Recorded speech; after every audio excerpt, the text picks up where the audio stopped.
Welcome back to the Belonging Place, where we talk about connection and community and belonging. And I'm really excited for my guest today, Payge. And one of the reasons I'm excited is because Payge and I are going to talk about one of the wells that I have actually been a part of creating, which will be kind of a new spin on the podcast. I'm usually talking about other people's wells.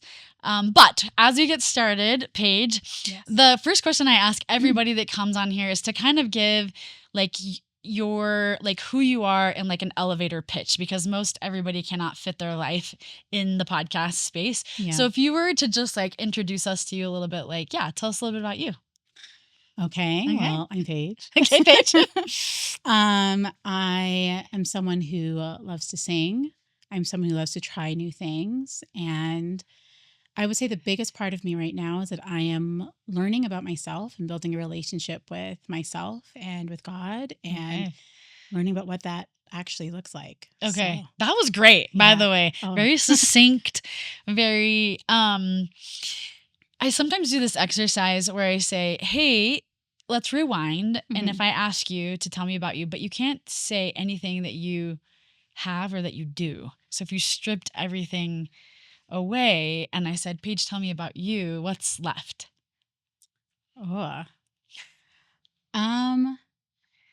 I'm what's left after that. Yeah. So nothing that you're producing.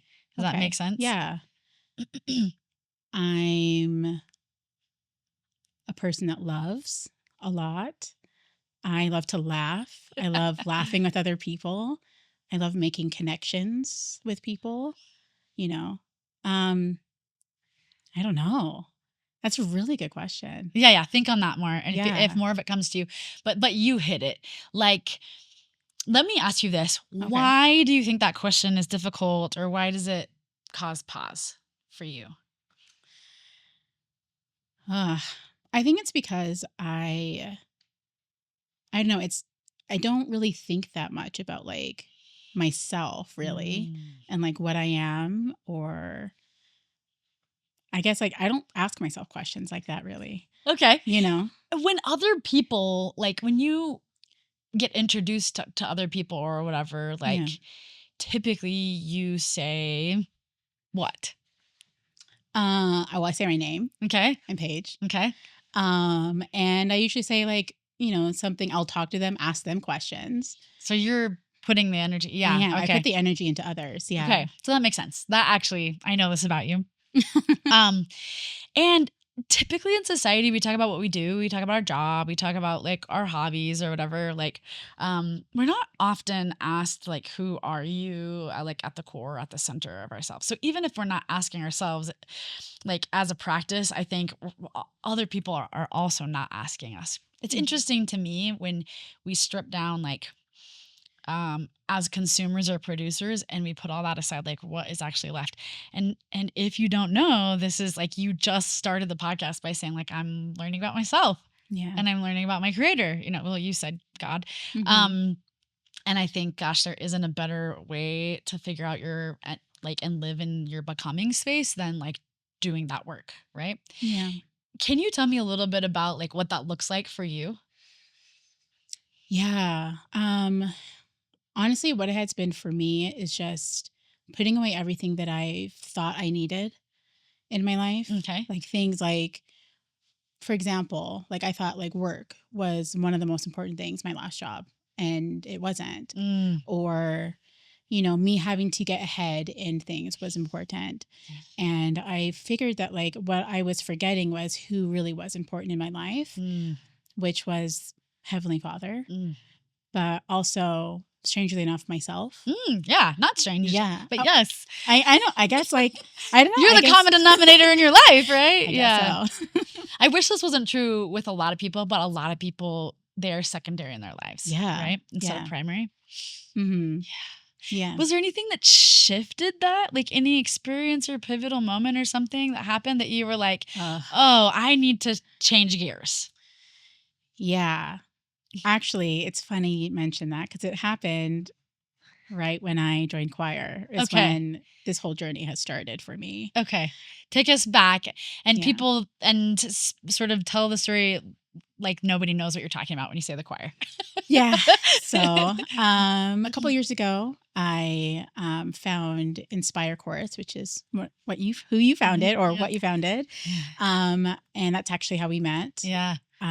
Before then, I was at a crossroads in my life. I just was not in a good place mentally or like emotionally. And I just really needed a place of helping me learn about myself again and like love myself again because I didn't really at that time.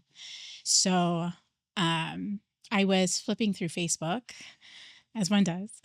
Yeah. And I saw a video of the choir singing a duet. And I was like, that was really nice. And I just remember like listening to it. I listened to it over and over again. And I don't remember the song. I don't remember who was in it, but I just remember feeling really, really good about it. And then Power music. Yeah. Yeah.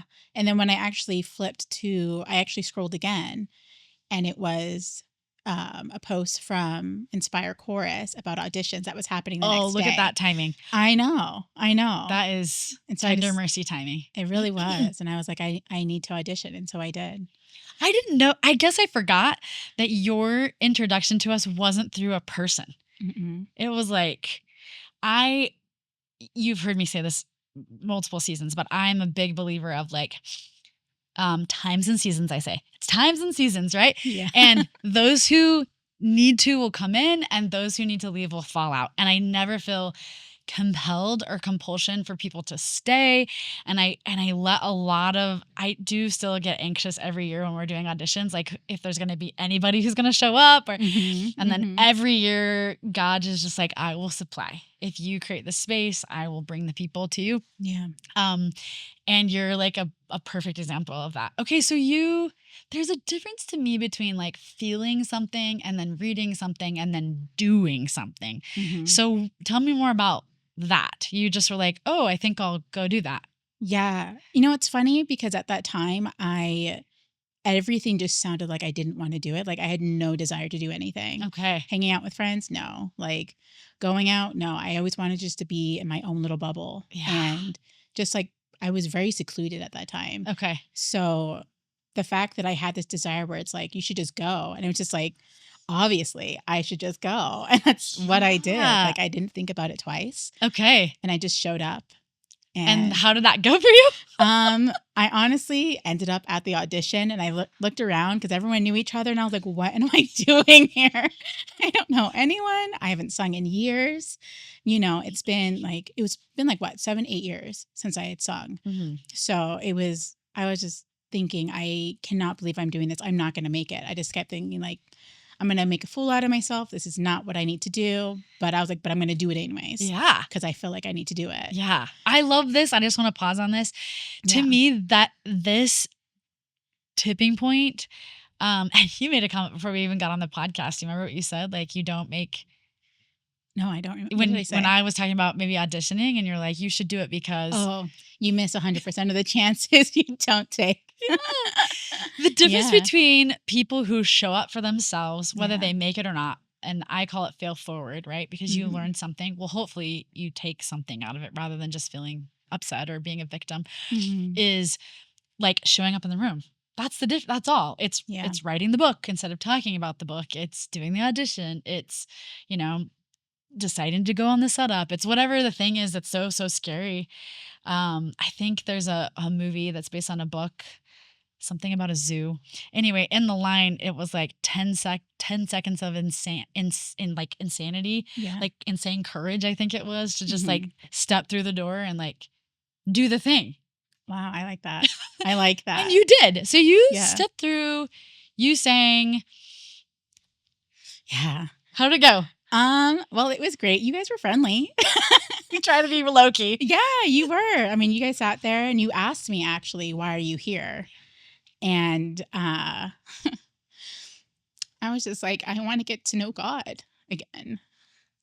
I've been a long time feeling so lonely and I just felt like I didn't know him. And even though I even felt too that he didn't know me, which I know is not true, but like that's how I felt. The distance, the disconnect. Yeah. And so I was like, I need I need this. Yeah. Yeah. So, I remember you saying that. yeah. We asked that question specifically, right? Like, what's Mhm. bringing you? I'm always curious what's bringing people.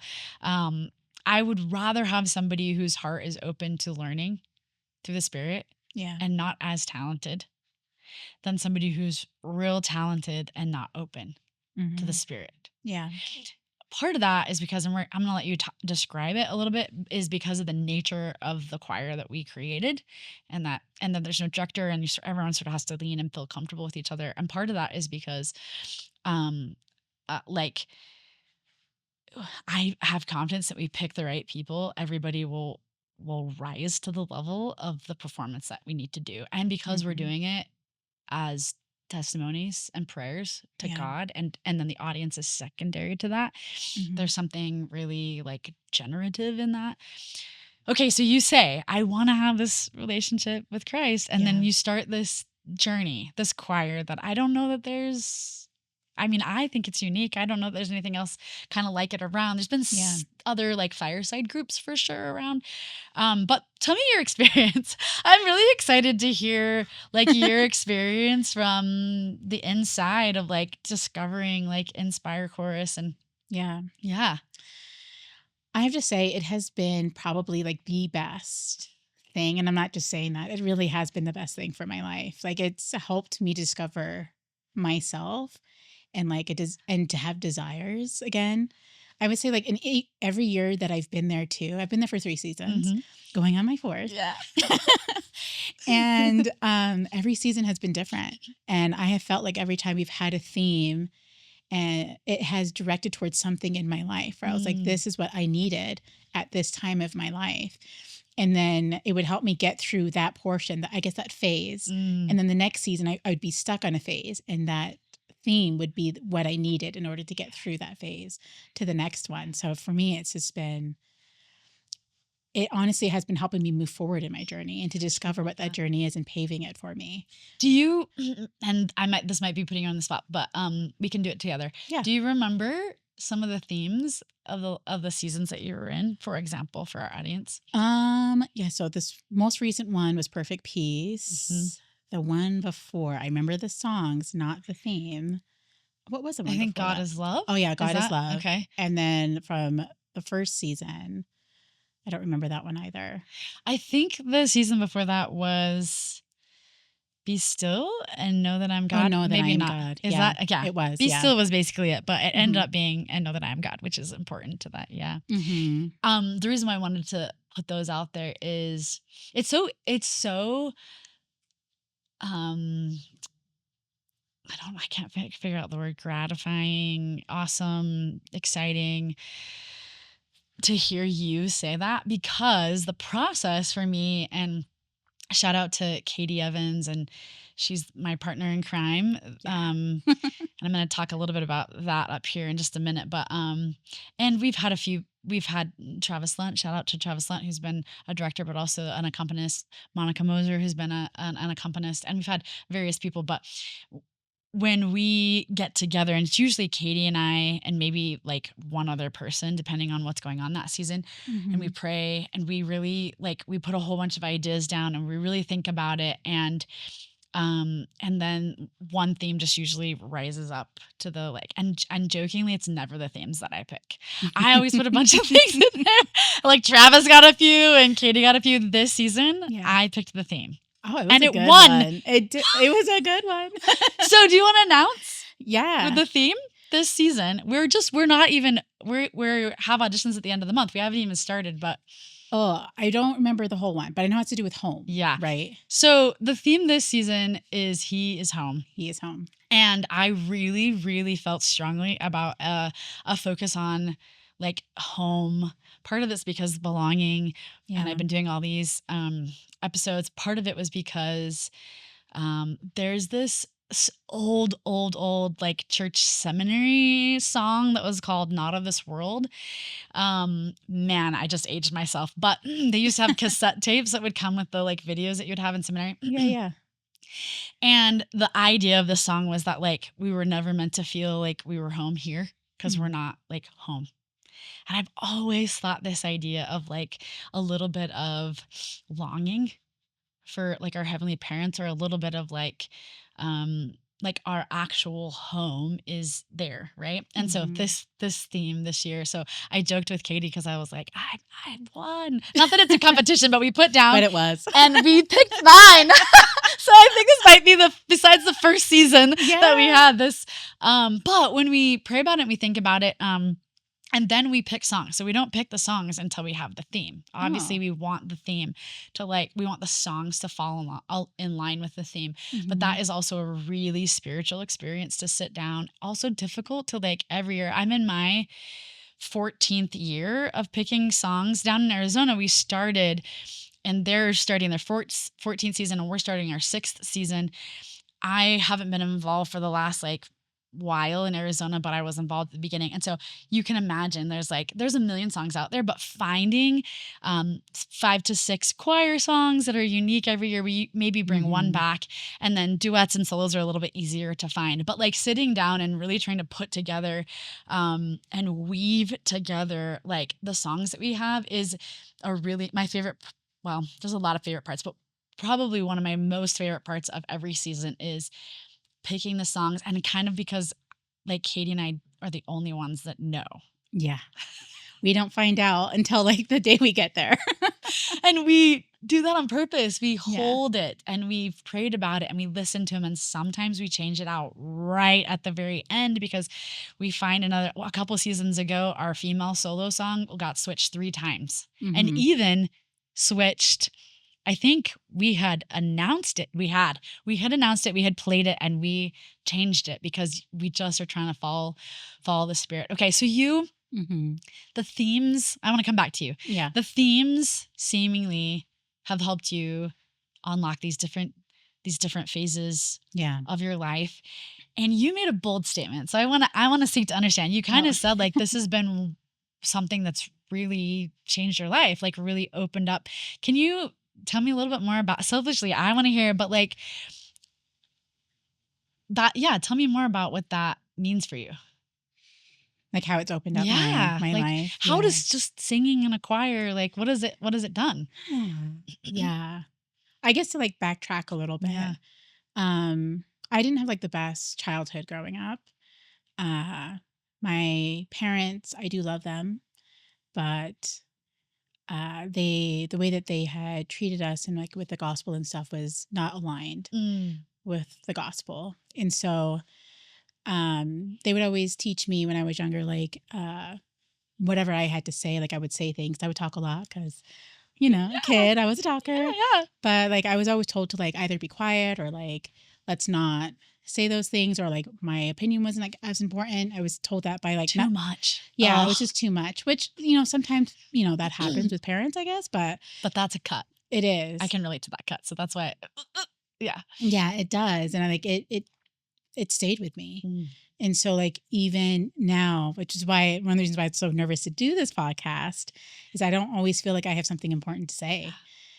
Um and so for music, it is my way of speaking, I guess, like how I feel. Mm. I've always felt that music is like a prayer to God. And even in prayer, sometimes I don't know what to say, but I always know what to sing. And so for me, like that's why it's changed me. It allowed me to find my voice again and to like praise and to make connections, and especially make connections with myself again. Like Mm. to not be afraid to say what's on my mind. Gosh. Okay. So you're basically speaking to my soul. This is like everything that I like am and want to be and why I did what I did, right? Yeah. There's a saying, it's even on my piano right now. Many people who love music have it, but it says when I'm not gonna quote it right, but it's basically something like when you can't find the words, music Mhm. speaks. And I I don't I've had a complicated relationship with faith. Not that Mhm. I'm like obedient, and I have like, I'm a covenant keeper, but I have a questioning heart, I call it. Yeah. I have a Yeah. very questioning heart. And I live a lot of like my faith in the gray. Part of that is my career as a therapist. Part of that is my like centrist political belief. I'm not like one or the other. Part of that is being in a family of 8 kids who like have a lot of like, I just have had to figure out how to live kind of more ambiguous or more gray or more like, and you can only do that. I can only do that if I have like if I'm anchored somewhere solidly. And for me, when it came to faith, at least, I always found I could feel the spirit better through music, even as a little kid, right? Like I would rather sing than bear my testimony because this is how I praise. This is how this is also how I get the goosebumps, right? If I'm in church, you can talk all day long, but you sing a song and I'm woo, like this is how I feel. Same. And this is how I relate, right? I always loved hearing about the story in the church history about Emma and just like putting the hymn book together and, you know, the scriptures about like, these are prayers. A prayer is a song. I just want to tell a little bit of history of Inspire. Like so I met the founder of Inspire Music Service Hope when he was 15 and I was 17. His name is Michael Sackett. We've known each other our whole lives, right? Yeah. Forever. And he, you know, lived his life and I lived my life and he went on a mission and I went on a mission. And then I was living in Boston. I was doing AmeriCorps and he was down in Arizona and he was getting ready to get married. And I decided to go to grad school in Arizona. So we happened to be, even though neither of us are from there, in Arizona. And he had done like vocal point at BYU, and I had been doing this, what come to find out was going to be Inspire. I had been trying out this fireside schedule. This like, let's have 5 choir numbers and let's have some duets and solos. And I had been bringing music that was sort of in Utah out to the east because they just didn't know all the artists and stuff. And we would do these like one-off firesides where everyone would learn the music, but we would just do it one time. And we weren't memorized but it was like awesome and everybody loved it. And so he was doing this and I was doing this. And then we both moved and I was in grad school and he wasn't doing music. And we had both done music our whole lives, high school, college, and now we were doing nothing. And both of us were like, oh, where's the well? This is my word. Like, where's the well that you go to? Like, who's going to build the thing where we can join the choir? And there just wasn't anything around. So we just were like, let's start it. And there was this choir in Arizona called Light at the time, and they were just finishing up and they had gobs of music. And the director was like, here, you can have the music and talk to us a little bit about what went well and what didn't go well. And they were like ending and we were beginning. And we kind of had different ideas. And I said, like, this momentum that I've been having in like Boston and other places, I think we should do this. And the thing that I brought to the table was I was like, I don't want to have a director. And he was like, yeah, let's talk to me more about that. Cause that's in a choir, that's different, right? But I'm going to pause the story right here. And I want to ask you why you think we don't have a director and what that brings to the experience. I'm not sure why we don't have one, but I can say that not having one I feel like for all of us choir members, has made it so we can actually feel the music and know what we're actually singing and embody it. And I've also noticed too, like when we perform, it makes us kind of feel like we're like one as one.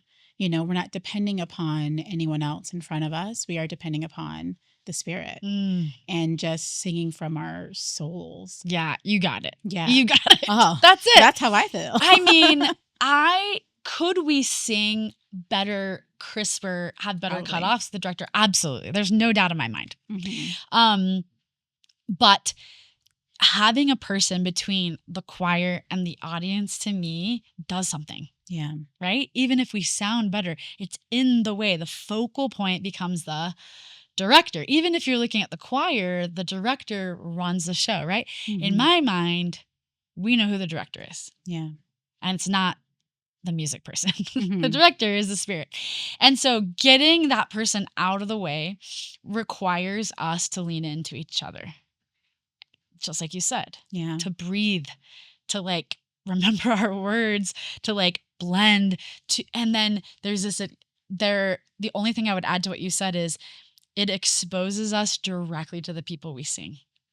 So we can see them cry and we can see them smile and we can see them sing along with us because our eyes are not on a director because the music is inside of us, right? Yeah. And I don't know about you, but that experience to me is everything. I would love to hear how it feels like to you when we finally, because we practice, and we finally get to sing for people. It honestly, it's exciting. Just because it's like, okay, we've learned all the music, we've been practicing. And then I think it's like even before the performance, our first time going into the chapel and we're all lining up and we know we're going to be standing. And then actually hearing it in the chapel, because it sounds so much different than singing in a small room, like the acoustics. And then like being able to hear us all together is just it's very empowering. And so I don't know, like that's actually, I love actually being in the choir. And that's why I've stayed with this choir is because I really love that connection, not only with ourselves, with each other, like in the choir, but like you said, like with the people that are listening as well. It's very unique. I've never been in a choir like that. It's kind of like having the best parts of like theater and of a choir all like put into one, Thank you for indulging me and talking about that experience. I have noticed over the years that we get done singing and then we go out into the audience, we talk to people, many times people are like, they don't know, they can't put their finger on that thing that we just described. Sometimes people, like the whole fireside is done and they don't know that there wasn't a director, but they know there wasn't a director. It'll be interesting because like I'll talk to people and I'll be like, how was that experience? And they're kind of like, oh, the choir was so good and together. And I was like, yeah, it's interesting to be in an experience without a director. And they're like, oh, that's what it was. What? And their brain couldn't figure it out, but they knew something was different. Or I don't know if anyone's ever told you this, but sometimes people think someone's sitting somewhere. Really? Sneaky, like directing from the front like row. A small screen. Or something, like they're like, oh, I just figured there was a director somewhere that I couldn't see. So people in the audience are having kind of a different or unique, their own experience. I think they think they're trying to figure out what it is. And what I think it is the spirit. Like they're just like directly getting the opportunity to like feel the spirit. And as much as I feel like people come in and out of the choir, I feel like people come in and out of our performances. People are called, tender mercied, come from whatever, and they sit in the pew.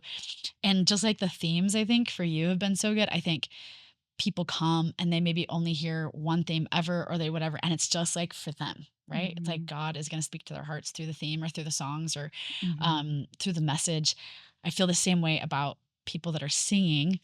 I kind of want to say one more thing about the choir before we like move on. Well, maybe you have other things to say, but your journey in the choir from I don't even know if I'm going to make it to maybe like this last season, and just can you talk about your journey both confident wise but also singing wise, and what happened in the process of you stepping into that audition after 7 years? Oh man. And like the invitation that gave you, I want to say that invitation that gave you, Paige, you can give credit to Inspire, but I'm going to put it back and say like you stepped in, you auditioned, you came, and then the doors that you opened because of that. Can you share a little bit of that? Yeah. I mean, I will say like my first season going in, I was very shy. I didn't really talk to anyone. Everyone was really nice, but I would say like 2 words. You were very quiet. I was very quiet, and then I would just like go back and I was just like, I'm going to learn the music. I'm going to perform and that's it. And did you audition for any solos or duets or anything the first season? I did. Okay. Yeah. And I got into the quartet. Okay. Or not the quartet. Yeah, the quartet. Okay. And I wasn't going to, but I was like, might as well. Yes. Try to do it. And we try to encourage everybody to audition. You do. Yes, you do. So yeah, I was able to do that. And again, I was surprised by that. But I was just really shy. I had a hard time talking to people just because I wasn't good at connecting with people. I can do it for work, but for myself personally, it's scary. And you were, I think, still trying to figure out you, right? It's hard to figure out connection with other people when you're on your own journey. Yeah. I didn't know who I was, Mm. so like, I was like, how do I say hi? What do I ask? Like, I didn't know. But you were in it though. You Yeah. participated, you did the games, you did the audition, you sang. Yeah. Yeah. I sang. And by the end of that first season, I just felt really, like, really at home and at peace. I didn't think I sang all that great because it was the first time me singing in a long time. And I feel like my voice has even changed from that season till now. Yeah, of course. But I was just like, I did it. Like, I performed in front of people. I talked to some people and said hi. I would even have conversations. I was like, this is going really well. And then from that time, like, every season, I feel like I've opened up more and more. Like, I want to make connections. When it comes to like learning of music, like, you've put me as the alto leader, like, I don't know how many times. Even though it's so scary for me, but It's it's a helped section me. leader, yeah. Yeah, but it's helped me to be able to do that because then, I'm connecting with like the people too. Like, I'm having to learn the music, teaching others to learn the music. Yeah, you even have to though it stand up in scares me. front and you have to guide the group, right? Yeah. You can't hide behind the... No, you wouldn't let me hide. No. No. And, honestly, I'm very thankful for that because like now I feel like this past season, I feel like I was truly myself. Like, I was getting to know, I think I know everyone by name in the choir, which I didn't know before. I've talked to everybody, and even like out of it, like hung out with people outside of choir, because of it. So, yeah. And you, I think, started taking voice lessons. I did, yeah. As a result of like, I want to double down on me, I would guess, Yeah. like on your voice and your, and you also started doing shows. I did. I know. It's not crazy. Tell me about that. Yeah. Yeah. I haven't done, so the last time I did a show was back in college. Okay. And that was a long time ago. I studied music. I studied opera.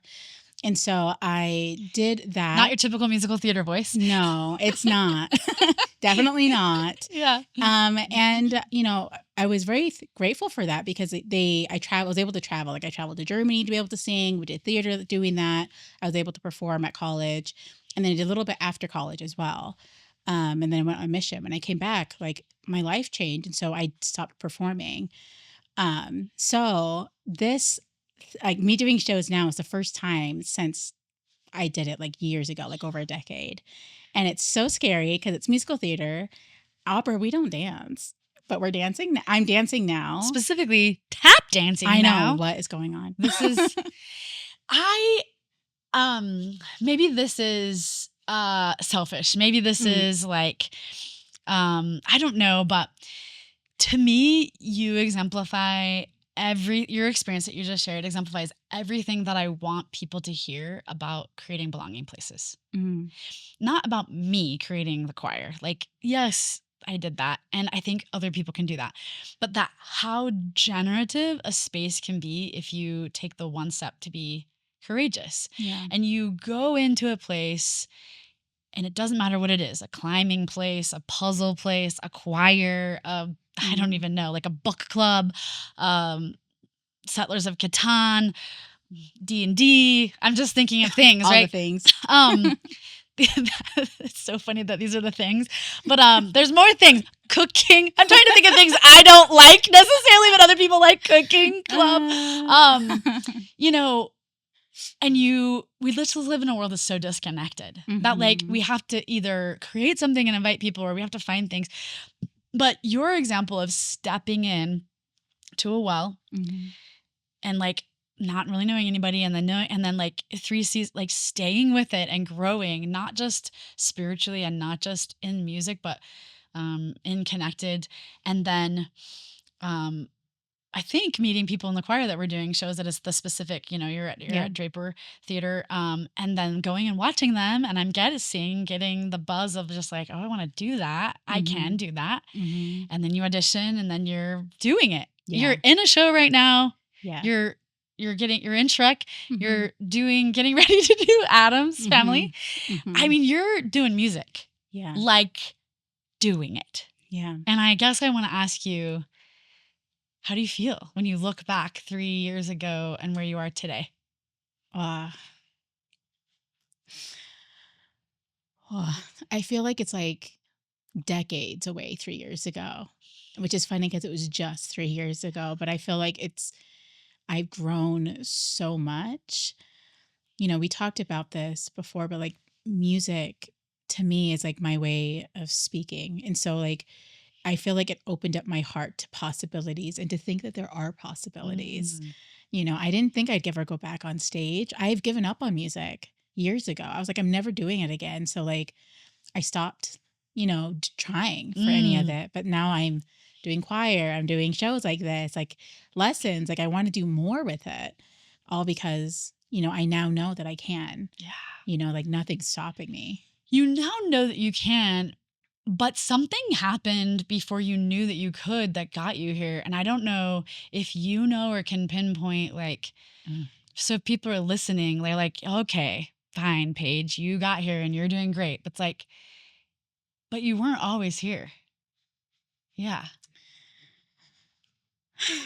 No, I wasn't. Um, yeah, this is recent. Mm. This is a recent change. It actually changed. I don't know if you remember. It was on Palm Sunday, the day you did your devotional. Oh, no, I don't remember. Yeah. Yeah. So, I don't. Yeah. So that day, a lot's happened in my life. You know, 3 years ago with my parents. And I've been healing, but this past year, it's been like one thing after another, of like things that I have worked on for the past Mm. couple of years have been falling away. Mm. Like relationships and like things that I've been wanting in my life have just been going. And I felt like my life was just like falling apart. And that day in April on Palm Sunday was like the day where I was like, I can't do this anymore. Like I had given up. And I prayed to God that day where I was like, I need Oh, I'm something. vaguely remembering now. Yeah. Okay. I prayed and I was just like, I need thee. Like I don't know what to do. Like I don't feel anything. I don't hear thee. Like, what am I doing? You're Like, what am I knocking on the doing? door. Yeah. Loudly. Pounding. Pounding. And when I was praying, I heard and felt nothing. And it was the first time where I was just like, okay, like I was begging. Like I've never begged in a prayer, but I was literally on my knees begging. Like I don't know what to do at this point. And I had made a decision that day. I was like, all right, I'm done. Like I'm giving up. I'm not going to try anymore. I'm going to give up on all. Like I'm not going to try to do anything because obviously the things that I want are not important. It's not what, God wants. And God doesn't want to tell me what he wants. Mm. So I remember going to choir that day, just feeling like very defiant and like ready to give up on life in general, like just to give up. And you had the devotional that day. And I remember you saying, you were like, okay, today's Palm Sunday, and that you wanted to talk about Palm Sunday, but you said you prayed and you had a feeling. You kept repeating it. You're like, but there's one person needs to hear this message instead. And he kept saying it. And I remember like sitting there like, there's no way that it's me. Because I literally was just like, you're not answering my prayers. I'm like, someone in there must hear something. Why do they get to hear it? Not me, type of a feeling, right? But then you talked about your story about grief and moving through that grief. And then you mentioned also the talk from Richard G. Scott, which I will remember forever.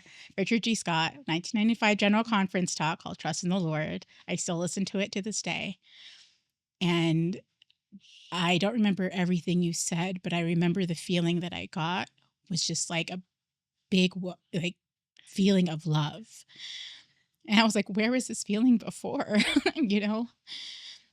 And I just felt like you just need to hang on a little bit longer. That was like the whole message that you had. And I was like, okay, I guess that's my answer, is that I need to hold on longer.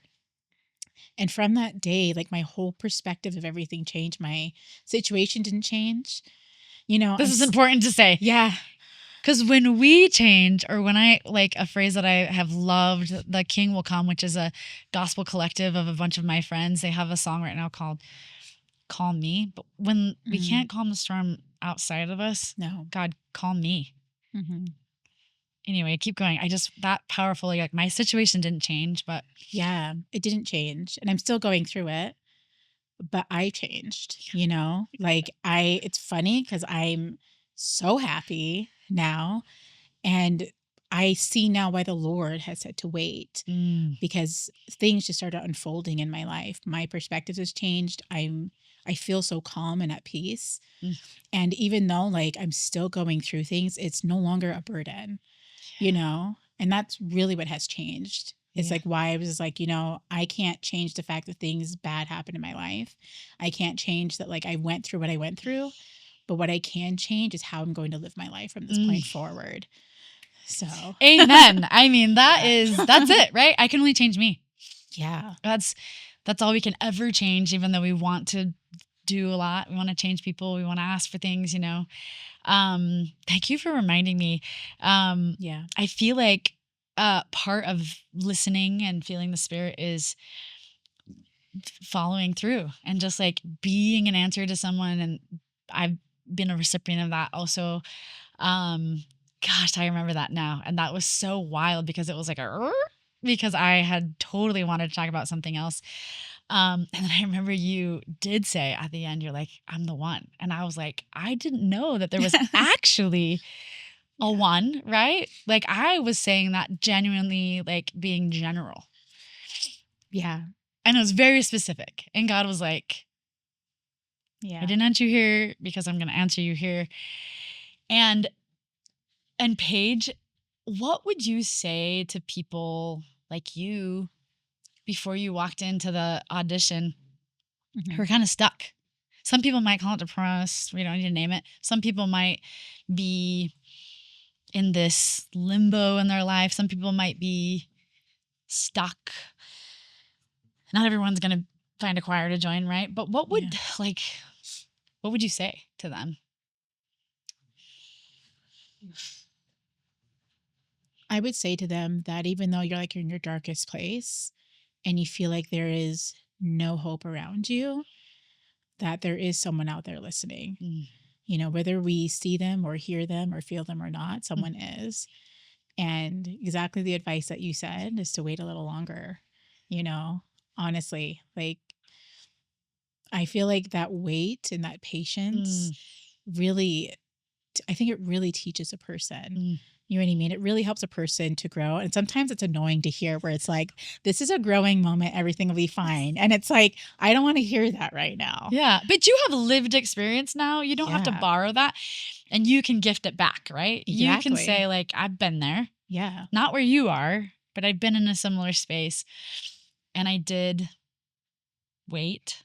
Yeah. And I didn't, and when we say we're kind of talking about waiting on the Lord, I think a little bit, you weren't just doing nothing though. No. Yeah.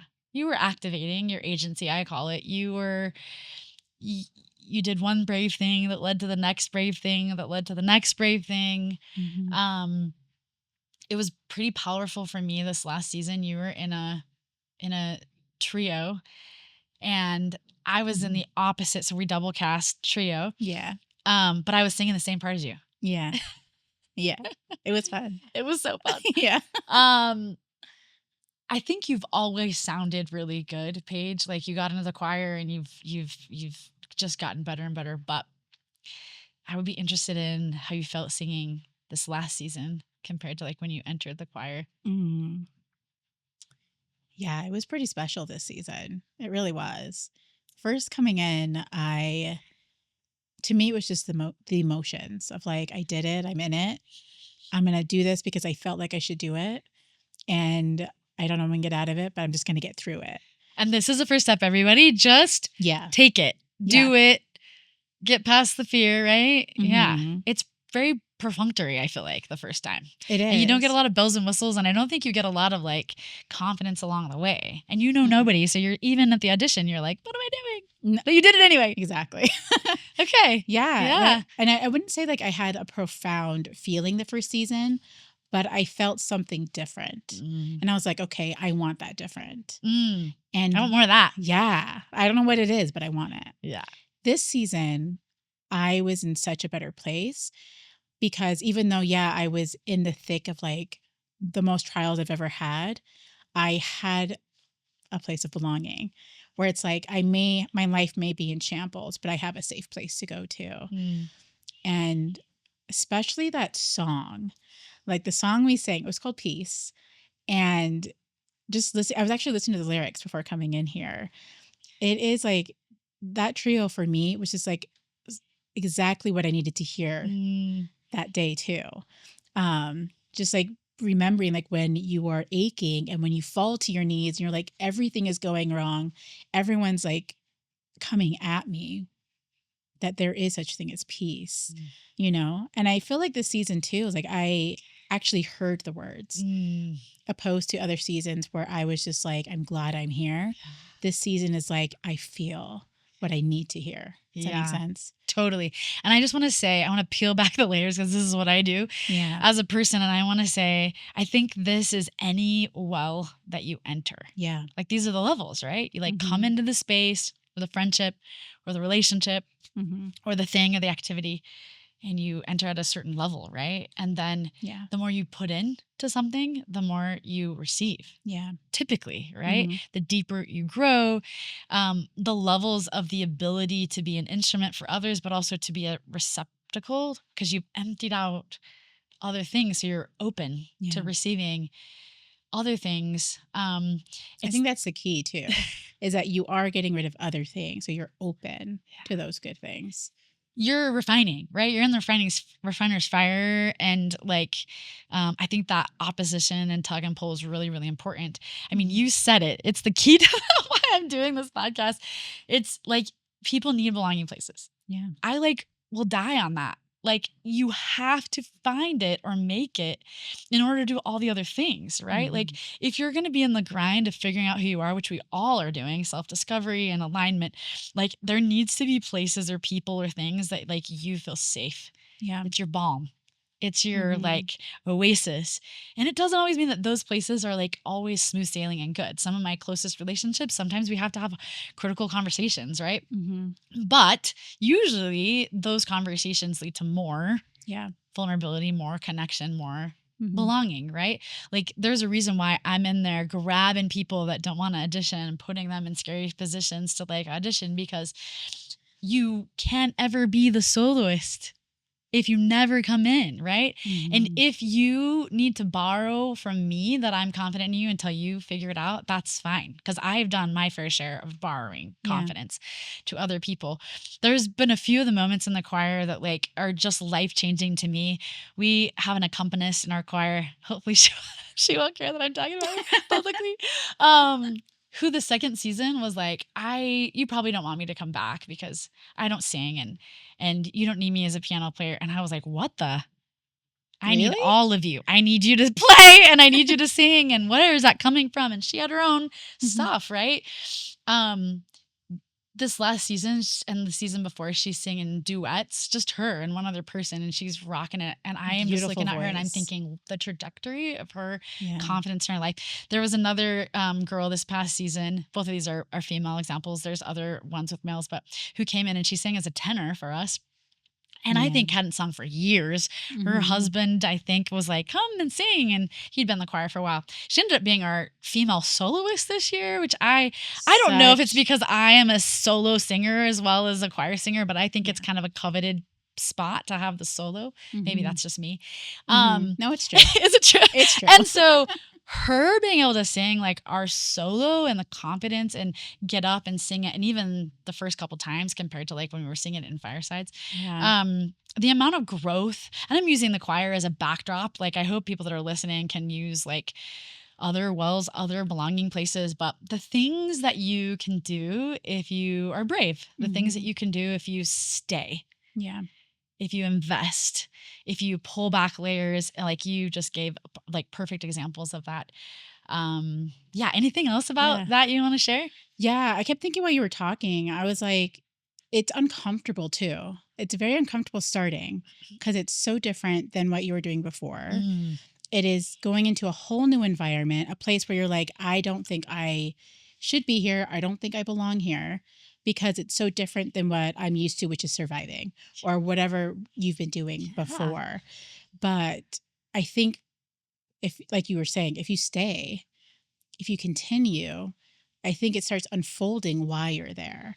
You start feeling, and whether this is like gospel related or not, you start feeling that sense of like, okay, I get it. Yeah. This is why I Yeah. had to do it, and then I don't know if like you'll continue to have a desire or not, like, but it opens up opportunities. It really does. Yeah, and I want to say it opens up opportunities sometimes within and sometimes without. Like you're, again, Yeah. a perfect example of this.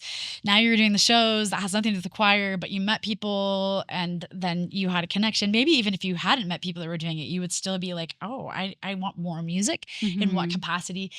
I use this word a lot, but it's generative, right? Yeah. Like when you figure out how to create or be in a part of a belonging place, you can then go out and do more or Yeah. create more or invite more or be a part of more. It's exciting, right? Yeah. I often think too, I say this probably almost every podcast. Nobody wants to build a train, but everyone wants to ride the train. Mhm. If you are willing to do the thing, the uncomfortable, Mhm. you get a reward that nobody else gets because you did that. Mhm. Right? Yeah. What do you think I mean by that?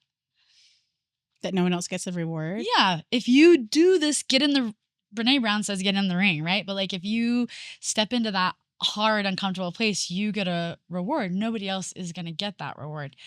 Like, I think it's because it's like it's for you. It's not really for anyone else. It's funny talking about like what we talked about like off camera, but like this is your story. This is your journey.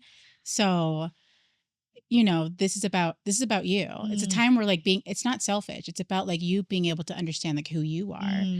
And so when you're seeking of those rewards, it's not something where it's like a bragging thing. It's a growth thing. Gosh. And And I believe so strongly that the creator, whoever you believe, or like you cannot reach that level of reward, that level of belonging, that level of insight, that level of level up, whatever we want to call it, whatever verbiage you use, one of them. until you do the other thing, Yeah. until you step in, right? And I also think that's generative. Once you've been brave in one area and then you have some lived evidence that you didn't fall apart, that you didn't die, that nobody likes me, everybody hates me, guess I'll go eat worms didn't happen, that you actually made friends or that you actually grew a talent or that you actually learned a new thing. The next time something comes up or the next time you think about something, you're just a little bit more prepared. Yeah. It doesn't mean it's not still scary. It doesn't mean it's not still hard, but you have this lived experience that tells you like, I can do it. I mean, I call that resilience. So you've built some resilience to and you have some knowledge that says on the other side of this hard thing, there's going to be X. We don't always know what that is, right? We don't know if that's a new relationship, if it's new friends, if it's a new skill, if it's a new job. I often also use this example of like writing a book. People always want to write a book. They're like, oh, but hardly anybody writes it because the actual of writing a book is not fun. No. If you show me a person that loves writing a book and I'm saying liar, and this is coming from a person who my undergrad and my degree is in writing. I love writing, but writing my book was torturous. And I think I sit with writers all the time, but the reward at the other side of that, there's nothing like that, right? Like use that in whatever area that you are. I think there's something to be said about building your own remarkable journey, right? Like, and you are in the driver's seat. And if you're not in the driver's seat, you need to move over into it, right? Like, don't be a passenger in your life. Like, yeah. I mean, I have watched you move wherever you were in the car. Backseat. I really was. Straight up to the front. Yeah. And this is why you're sitting here with me, because I remember when I asked you and you're like, well, I don't know, it's because I have with my eyes and I would say more with my heart, I have watched you just like take control. I don't even really know. You were very vulnerable today and you shared some things, but I wasn't aware of like really the story behind the scenes, but I could see how you showed up for yourself. Yeah. And I've had the chance for 3 years now to like see that growth right in front of me and want to just like take the opportunity to say to you, like, thank you. Thank you for going in on you, right? Thank you for investing in you. Thanks for giving us a chance to like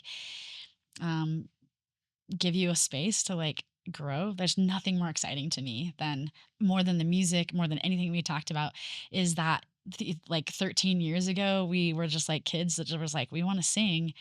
And the people's lives who have been able to come in, and friends and people making friendships that aren't even my friends, that are just like, doing their own thing, and Yeah. couples deciding to bring their spouses in. And it's, I want to be really clear when I say this about this podcast. It's not about me, because it's not, Mm. right? It's Mhm. about creating a space and then letting it take on a life of its own, and letting people come into that space. Yeah. Yeah. Anything else about that? Do we feel like we've covered Yeah. that? I mean, I think it's funny that you're thanking me, because honestly, like, I wanted to thank you and for others who create those spaces, because I I feel like everyone in the choir has a story. Like, you're right. Seriously. Everyone really does. Everyone's I could going sit through with everybody. something. Yeah. You really Yeah. could. You Yeah. really could. And I feel like it's because of this choir, we all have gone through those things we're going in our life. And that's why people keep coming back, Mm. And I feel like because we are growing, we are actually sounding like more unified because of it. Oh, yeah. Like, even starting the choir from the first time I've been here till now, not that it's about the sound, but like, we have A improved. little bit about the sound. I mean, it's nice. I mean, I think it's about It is, but I mean, No, like, I know, it's true. It's true. But like, also, like, I feel like we have, because of the fact we all grown so much, we're all more Mm. confident, and we're trusting of each other a lot more. Mm. Like, I feel like I could talk to pretty much anyone in the choir Mhm. and have a full on conversation. I could hang out with them outside of choir, and it would be fine. Like, I wouldn't be nervous. Yeah. Which is, I would be for like other people, Mhm. I could do it. I'd be very comfortable, you know. I think it's also fun too. Like, some of them have kids now, and Mhm. like, they're just like showing us their babies, We've had some marriages that have happened. Marriages Not have married, now happened. married. Yeah. I know. Like, it's just, I don't want to say it's like a family, but it really is like a Yeah. family. It's okay. become that way. Yeah. Yeah. I mean, I didn't know at all what we started. And I Yeah. look back now, and I don't know how to do my life without it. Yeah. Like, it's just, hmm I had somebody a couple years ago ask me, they're like, well, gosh, that's such a huge sacrifice that you give up your Sundays. And I was like, oh, if you only knew. It really isn't. I Is it love it. actually a sacrifice? The opportunity cost for me, like what I get Mhm. to give, is just so much more than what I'm giving up, I guess. I don't want to say and take it lightly, because I like am always in awe of the people that give up their time to like come. Mhm. We have multiple couples that like have to find people to watch their kids, and like, Yeah. um but my hope is always that you get more than you're like sacrificing. And Mhm. we just spent the whole podcast basically talking about the generative, like personally, other people, all kinds of things. Um, yeah, I have just two more questions for you. Yeah.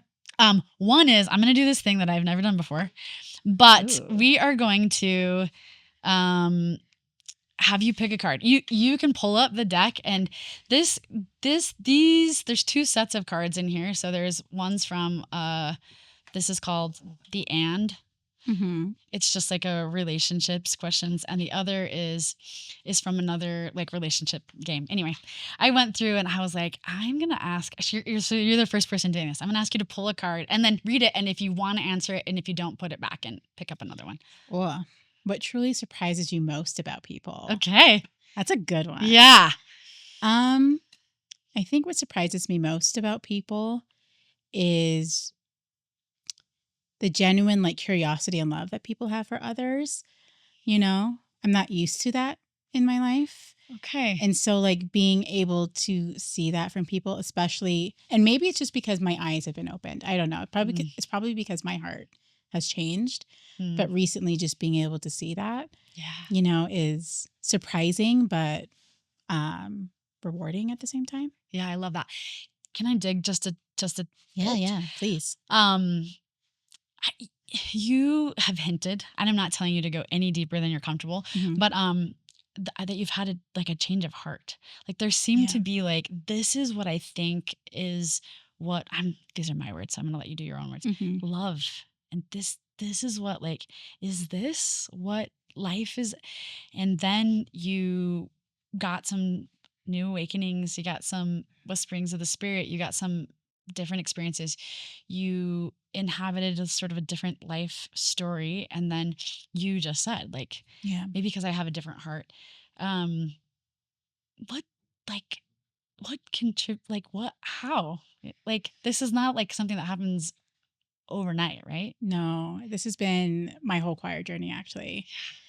Um, yeah, I don't mind digging deeper into Yeah. it. I I just don't. think that there's so many people that are Yeah. sitting whatever their thing is Hmm. on the other side of this. And I wonder if you broke it down just a titch, like, it would be helpful and hopeful to people. Not that they need to do your story, but Yeah. how do you go from here to here? Yeah. Is there any part of that you would be willing to share? Yeah. Yeah, so what has changed like this year is, I used to be really close to my family, my Mm. siblings and my parents, and I don't talk to any one of them. Okay. So like That's a huge shift. it's a huge shift. Yeah. Yeah. And it's different because for, those who don't know me, Yeah.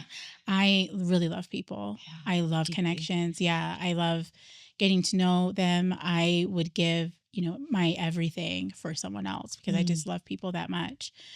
And I did that for my family. And what had changed is that I realized that the way that I was doing it wasn't healthy for me. Mm. I think That's so powerful. it I is. just want to Yeah. pause for a second, Go ahead. Yeah. and I just want you to say it again. Okay. Yeah. Okay. Yeah. Yeah, that the way that I was loving people, the way that I was giving up of everything was not healthy. Gosh. Hmm. I want to say shout it from the choir. Yeah. Yeah. Yeah. Lots of people have this is love. Hmm. I mean, I spend probably the majority of my career as a therapist helping people understand or relearn or change or reframe the way that they have been received love or given. I work with a lot of parents because I work with teens and I have to help them grieve. Like, I know you thought you were loving your kid, but what if love was this? Yeah. Yeah. Yeah. I think that's what I've learned. It's like what love really is. I think we think at times when we hear stories of like someone gave like all their food or something to somebody else and giving like the shirt off their back, which are great things. Mm. But there is such thing as an unhealthy way of loving Yeah. to the point where it's hurting you. And that's where was that I was loving the people. I was loving my family At, at the cost of yourself. at the cost of myself. And now that I no longer have them in my life, I had realized that. And so now when I make connections, I'm realizing there is such thing as healthy love. It's weird.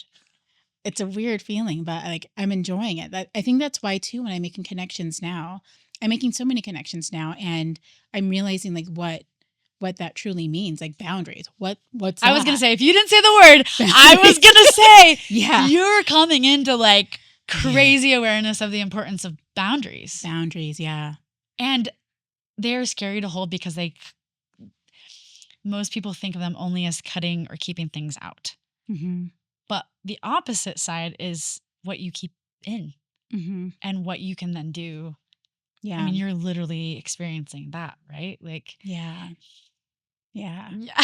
It's crazy. I've never had boundaries before. I didn't have boundaries with my family or friends or really anyone. Like Yeah. I would have boundaries of what I could do to others. Mm. You know what I You mean? would serve, you would Yeah. give, you would bend, you would accommodate. Yeah. But then like when it came to them doing things for me, I'd have like walls. It's like, oh no, I can't do this because it's too much. Mm. Even though I was doing like way beyond. You're learning how to be a receiver. Yeah. And that's not comfortable. No. Yeah. Tell me a little bit about receiving I in don't relationships or in other things. I Yeah. don't like it sometimes. I'm not gonna lie. Yeah. I don't like it at times, but also like I'm seeing why there's such thing as balance Gosh. and why boundaries are important. There is such thing as like being able to be friends with somebody and then I don't have to, and maybe it sounds weird of saying, but like I don't have to like buy their love or like, like serve really their love or show up. Whatever word. Yeah. Yeah. We call this like in therapy or whatever, we call these bids of connections. And like people are going to give you bids of connections and you're either going to receive them or give them. But it's like build a healthy relationship builds a bridge. Yeah. You build, build, right? Together. Toxic relationships, one person's building, the bridge falls in. Mm-hmm. I mean, this is, Yeah. I mean, what you're talking about in essence, right? Like when you put a boundary on people who can't give and receive the reciprocity, Mm-hmm. it hurts Mm-hmm. usually, and there's a big cost. On the other side of that is there's capacity and space and room to give that love to somebody else that will be reciprocal of that, Yeah. right? And hopefully people know that we're not even talking about romantic love at this point, though that is also very true. Yeah. But we're talking about any kind of friend, familiar, right? Like, yeah, boundaries are my favorite thing in the world. The fact that we're talking about music and we're talking about boundaries because I cannot be more feel more and have more lived experience that the people that are the happiest, the people that are the most connected to their creator, to themselves, to others are people who have really good boundaries, work boundaries, life boundaries, hobby boundaries, their relationship with their body, with food, with their mind, and nobody's really that great at all of it, but they have sort of said, I'm going to put my mask on first. Yeah. Right. Mm-hmm. And that's not selfish. No. Tell me why you feel the need to jump. Yes. But you've said that twice now. Yeah. Tell me why. Yeah. Talk to me more about that. Because I felt that way. That's how I was raised, was that I had to do everything for my family. I had to, if I was doing something for myself, that was wrong. It's selfish. Yeah, it was selfish. Yeah, how dare you? Yeah, that was always brought up. You're being selfish. Needy. Yeah, exactly. Yeah. And so I didn't. I would always give, and I would feel empty. And no one was filling my cup. But I was like, that's okay because I'm giving. I'm loving. That's what love is. Because you became a part of well, this must be how it is. Yeah. And then you become a shell of I don't have anything. Gosh, I couldn't be more proud of you and your process of that. Thanks. Thank you for sharing that. Cause that whole journey you just talked about is so relatable to most people in whatever area of their life that they're trying to figure out the balance between taking care of themselves and taking care of others. Receiving rather than just giving. Yeah. So hard. Emptying your cup so it can be filled. These are all very Buddhist, and also just good principles of learning. I have one more question for you. Okay. And you probably have thought about this because it's the theme of the podcast and since I invited you, but when you hear the word belonging or when you think about connection, community, kind of the theme of the podcast, what comes to your mind or your heart? I have thought about this whole week. When I think of the belonging, I think of safety. I think of trust. And I think because of my own experience, self-love, I think about those things. And I think that the journey of being able to understand and embody those three things. Gosh, I love that so much. Payge, if you could go back 5 years. Okay. And you could tell yourself from where you sit right now something, what would you say? I would say several things. Yeah. I would say that it gets better, to hold on a little longer, and that you are loved. Okay. Yeah. Those are powerful. I want to end with those. And I want to invite everybody who's listening. Those are truths that everyone can take and habit. Thank you. Thank you so much. You did the thing. You were brave. You showed up. You were vulnerable. And because we talk so much about it, I want to say Inspire in Utah is doing our auditions. We would love to have you. Yeah. And if anybody's listening, because we talked about this, people being finding people and you are just need a little shove or a little push or a little extra oomph to come and be brave. I promise we're kind and we try to be chill, but nothing's going to take away the fear, but just what would you say to somebody if they're maybe I'll do it, I don't know? I would say you'll still be afraid. You'll still feel uncomfortable, but you will feel loved. Yeah. And if anything, Payge, the opportunity on the other side of that thing is just like so worth it. 100%. Yeah. Yeah. Thank you. Yeah. Thank you.